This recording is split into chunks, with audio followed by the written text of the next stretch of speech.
3월 새로운 제도 또 바뀌는 게 있어요. 뭡니까? 공매도입니다. 요게 더 심각하죠.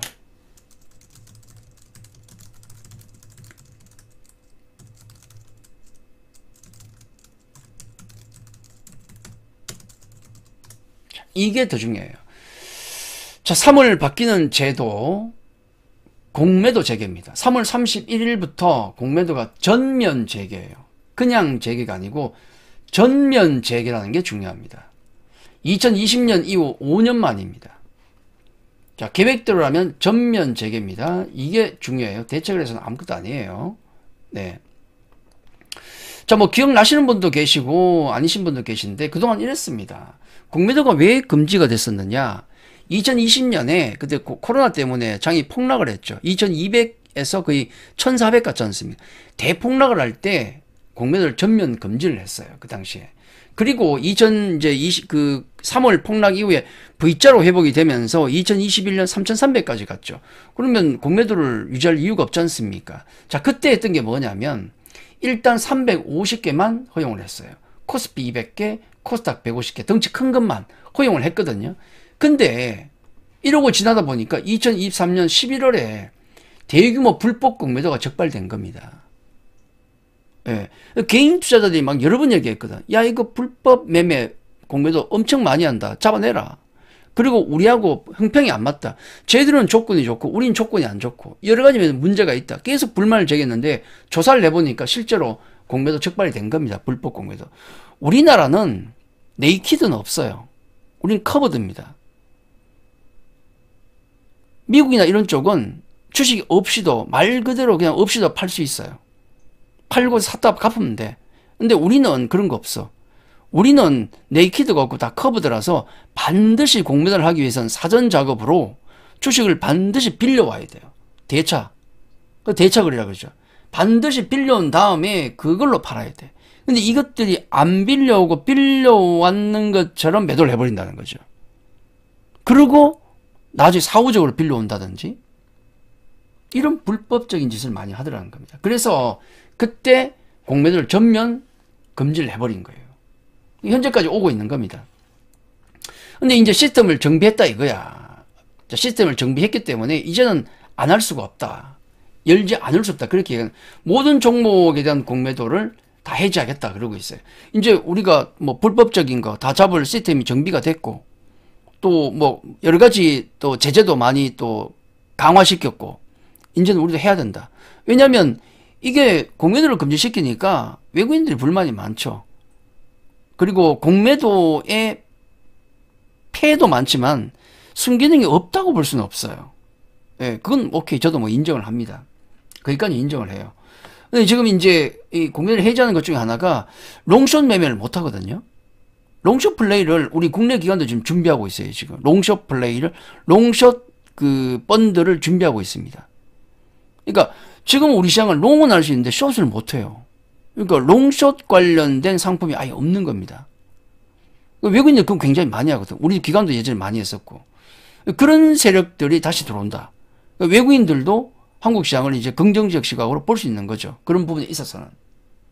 어쨌든 그런 여러 가지 때문에 시스템 점검에서 문제가 없다고 확인되면 다음 달, 이게 3월입니다.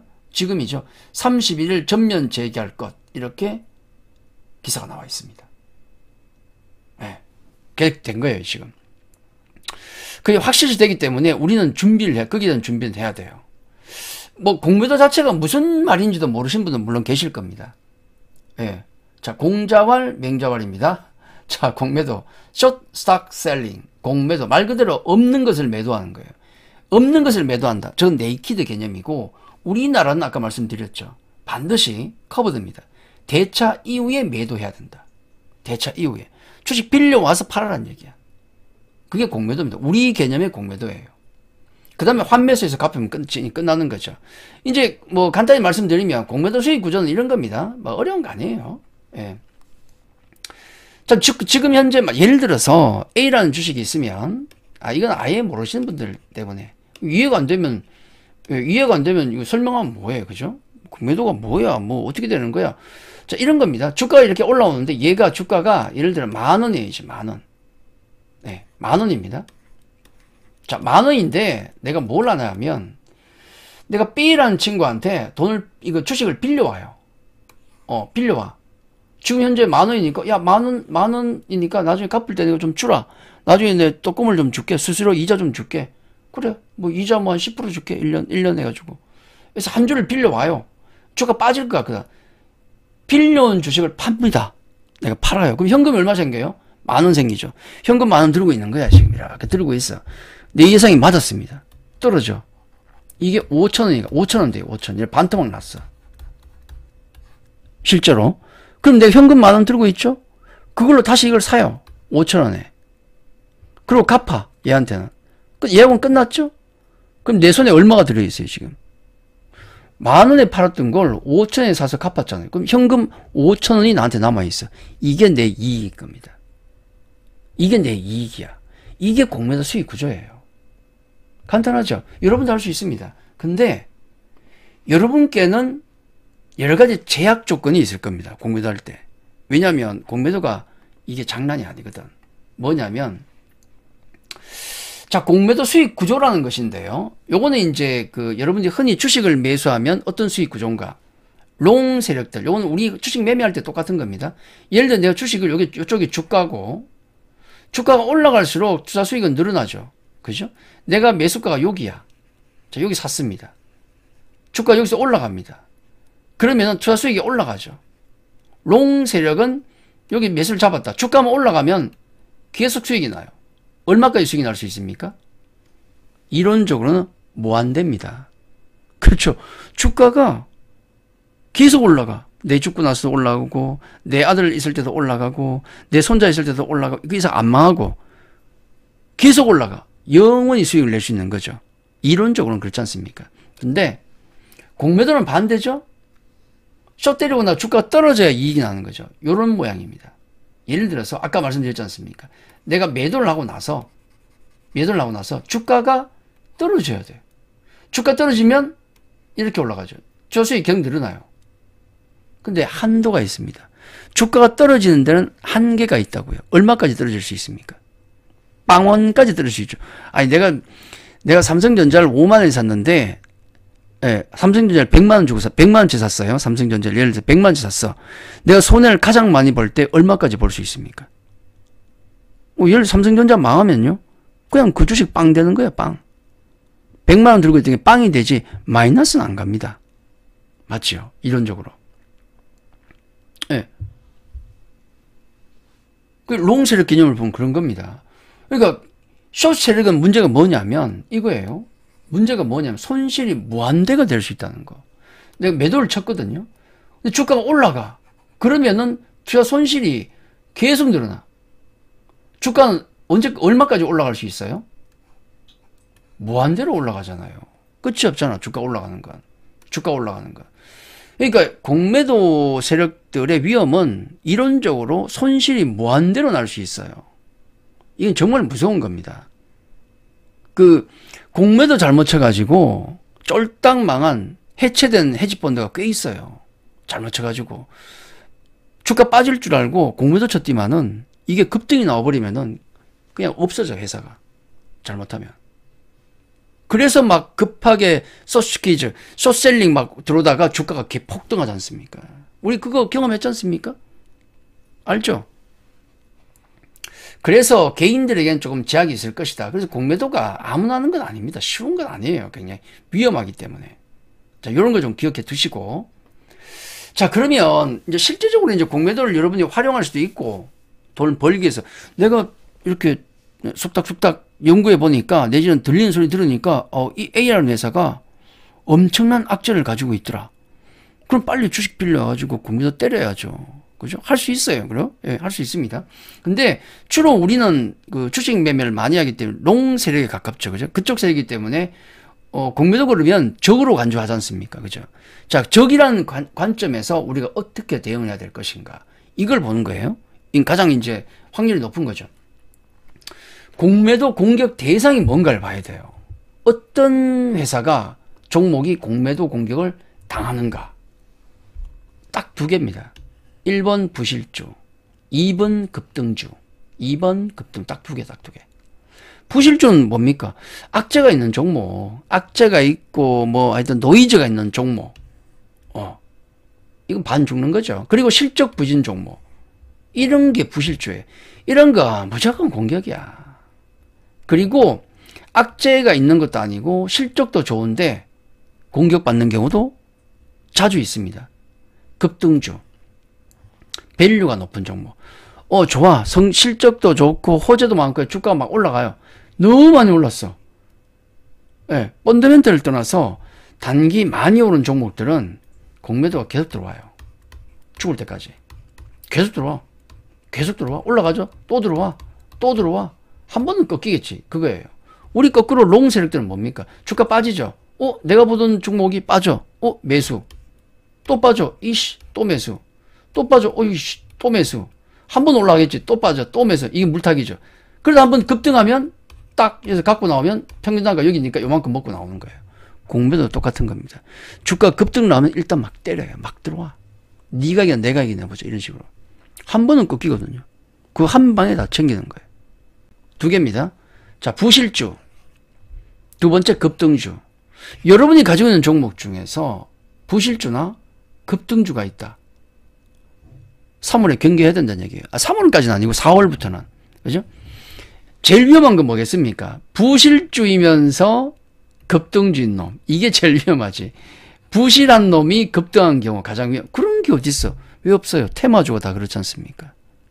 테마주는 실적 없어요. 그죠? 근데 급등했어. 이게 1번 타겟입니다, 여러분.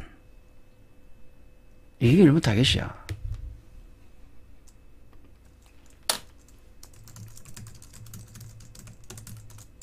잘 기억하십시오.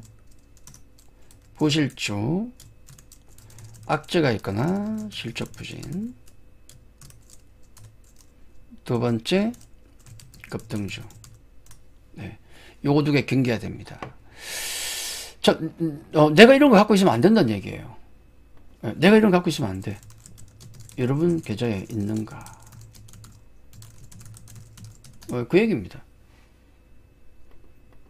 자, 그리고 공매도 대응 방안이에요. 만약에 공매도가 실제로 들어온다 그러면은 우리가 뭘 해야 되는가? 심플해, 사실은. 네. 내가 어떤 종목을 가지고 있는데 공매도 걱정이 되시면은 대차장고 체크해야 돼요. 공매도를 하기 위해서 우리나라는 무조건 주식을 빌려야 되기 때문에 그게 우리 HTS 다 나옵니다. 매일. 체크가 나와요. 대차장고가 꾸준하게 늘어난다. 조심해야 되는 거죠. 근데 대차장고는 주가가 올라가는 종목이 있죠. 그러면은 자동으로 계속 늘어나요. 대차장고는.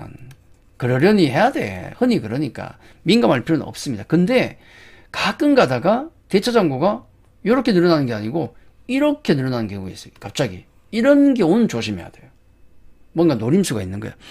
주식을 빌려가는 대차거래가 꼭 공매도를 치기 위해서만 있는 건 아닙니다. 여러 가지 용도가 있어요. 파생상품 만들 때도 쓰고 용도가 많습니다만 주로 공매도니까 갑자기 평소와 다르게 많이 늘어나면 조금 경계해야 된다. 당연히 그 이후에 공매도 공격이 나오면은 비중 체크하면서 조심해야 돼요. 만약에 내 종목에 공매도가 제대로 들어온다 그러면은 그 공매도 세력이 누군지 파악해야 돼.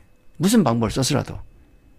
왜냐면 만약에 재수없게 그 중에 한 놈이 진짜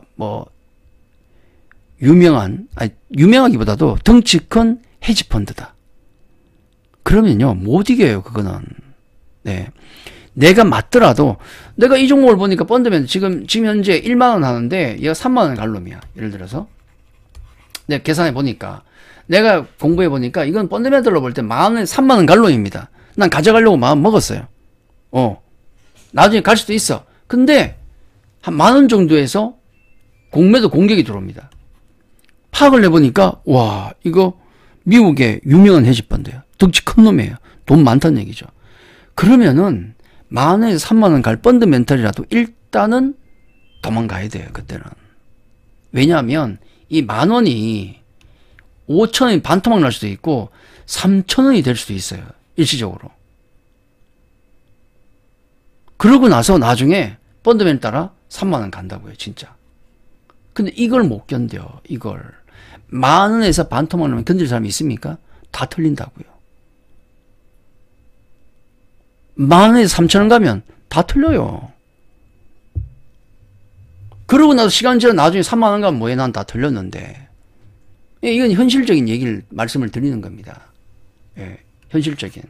공매도 세력 파악하는 게 대단히 중요하다. 이게 돼야 돼. 쉽지 않지만은. 예. 아니, 뭐, 개인이 때릴 수도 있거든요. 공매도 매매 개인도 해요. 개인도. 종목, 예를 들어, 내가 어떤 종목을 잘한다. 있으면은, 이 박스 매매를 많이 하거든요. 예. 내가 이 종목이 귀신이다 그러면 이거 많이 해요. 밑에서 여기 잡을 때는 레버리지 걸어가지고 내가 가지고 있는 돈에 한 2배, 3배 들어가요. 3배 들어가. 올라가죠. 딱 꺾일 때 되면은 팔아. 팔면서 그냥 파는 게 아니고 왕창 다 팔고 나서 공매도를 때립니다. 빠지죠. 다시 환매수 들어가요. 그리고 또 2배, 3배 또 들어가. 요렇게 개인도 해. 그런 개인 매매하는 걸 가지고 신경 쓰면 안 되겠죠. 아유, 저 찌지부리한 놈. 그런 건 내버려두는데 주가에 영향을 못 미치는데 센 놈이 들어와서 작정하고 때리면요. 답이 없어요. 그 기간 동안은. 그 고통이 정말 큽니다. 한 1년 동안 죽일 수도 있어요. 그러고 나서 나중에 3만 원 가면 뭐해? PP해서 사람이 사는 게 아닌데. 그렇죠. 그런 경우는 피해야 돼요, 일단. 내 말이 나중에 맞을지라도 피해야 돼요, 단기적으로는. 중요한 얘기입니다. 내가 인생이 괴로워요, 이렇게 되면. 저는 경험이 있거든요. 네. 제가 NC소프트 지금 얼마입니까? 17만원 하죠. 제가 NC소프트 100만원까지 날린 사람 아닙니까? 그죠? 이거 제가 경험했거든. 네, 제가 경험했거든요. 이게 주가가 30만원까지 갔나? 갔던 거. 제가 10만원 중반대부터 공략을 해가지고, 옛날 얘기입니다. 한 30만원 정도 갔을 때, 공매도 공격이 장도 안 좋았어요, 그때. 우리 장 안 좋을 때. 공매도 공격이 그때 리만 사태 등등해서 안 좋았잖아요. 공매도 공격이 엄청나게 들어와가지고 박살이 났는데 알아보니까 와, 유명한 헤지펀드 3개가 들어왔어. 그러니까 반축이 난 겁니다. 이게 10만원 갔어요. 10만원, 30만원에서 3분의 1토막 났다고. 못 견뎌요, 이거. 비중 줄여야 되지. 근데 이게 그러고 나서 나중에 100만원까지 간 거예요. 보십시오. 결국은 내 말이 맞았잖아, 제 말이. 내가 100만원 간다고 그랬거든. 갔잖아요. 근데 이거 못 견뎌요, 이거. 이땐 피해야 돼. 아무리 내가 맞다 생각해도 피하고 다시 잡아야 되는 거예요, 이게. 공매도는 그게 중요합니다. 네, 정신건강상. 그리고 공매도가 꼭 나쁜 거냐. 공매도에 제가 또 긍정적인 면이 있잖아요. 흔히 얘기하는 제가계를 찾아간다. 그러니까 작전도 많이 나오는데 그런 거 때려잡는 게 공매도 중에 하나죠. 역할 중에 하나죠. 그죠? 쓸데없이 많이 오르는 거. 공매도가 찾아내 때리지 않습니까? 물론 물량을 구해야 되지만. 그죠?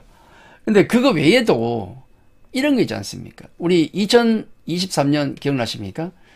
2023년에 그때 그 상반기에 가서 히트 쳤는 게 2차 전지죠. 저는 뷰가 확실했어. 2022년 안 좋을 때도 몇 마리도 전 된다 그랬거든요. 된다 그랬습니다. 그때 그렇게 말씀드렸고, 전 7월 말에는 강의를 통해서도 하지 말라 그랬어. 절대 하지 마라. 7월 말에. 왜 이제껏 안 하는 분들이 이제 하느냐 그랬어요. 그러고 개박살 났지. 그럼 저는 2차 전지에 대해서 자신있게 얘기할, 그게 있는 거예요. 저는 유튜브 다 찾아보십시오. 어떻게 얘기했는지. 다 있어요, 그대로. 근데 이게 왜 주가가 급등했느냐. 여러 가지가 있었죠.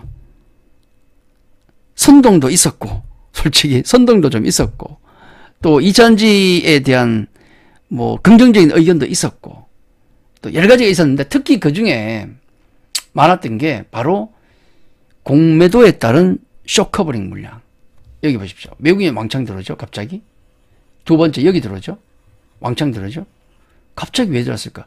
외국인은 계속 매도를 했어요. 공매도를 쳤습니다. 근데 주가가 1월부터 급등이 나와. 2월부터. 그러니까 난리 난 거예요.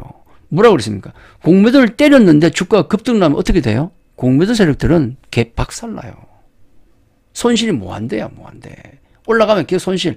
어떻게 해야 돼요? 빨리 사서 갚아야 될 거 아닙니까? 그게 쇼커버링. 그 다시 사는 과정에, 이 과정에 주가가 폭등한 거예요, 폭등. 2차 상승 나올 때 어떻게 됐습니까? 그 외국인의 쇼커버링 물량에다가 개인 투자자들의 포모 물량까지. 나만 2차 전지가 없어. 그때, 그 당시에. 맞죠? 막 7월 말에 난리도 아니었습니다. 나만 2차전지가 없어. 다 2차전지 막 폭등 나올 때. 막 전화 와서 난 살 수 없느냐. 와, 난 2차전지에 올인하겠다. 막 전화 오고. 실제로 올인하고. 그게 꼭지였습니다. 이거 에코프로 BM인데 그때 58만원, 60만원 가던 게 지금 현재 11만원이에요. 5분의 1 토막 났습니다. 그때 사신 분 분명히 계실 겁니다. 사지 말라고 그랬잖아요. 왜 지금까지 안 하신 분들 지금 하냐고 그랬잖아. 자, 후기적으로 말씀드린 게 아니고 펀더멘탈이 좋은 종목은 오히려 기회가 될 수도 있다. 그 스프링이 되네, 스프링. 예. 좋은 종목인데 펀더멘탈 좋은데 계속 주가 올라간다고 공매도를 이렇게 때리죠. 때리다 지치면 어떻게 돼요? 쇼커버링 들어오면서 스프링처럼 날아갑니다. 이걸 먹을 수 있다고 또. 좋은 종목은 오히려 그게 호재로 작용할 수도 있어요. 에코프로비엠 그 당시는 좋은 종목일 수는 있겠지만은 분명히 오바를 한 겁니다.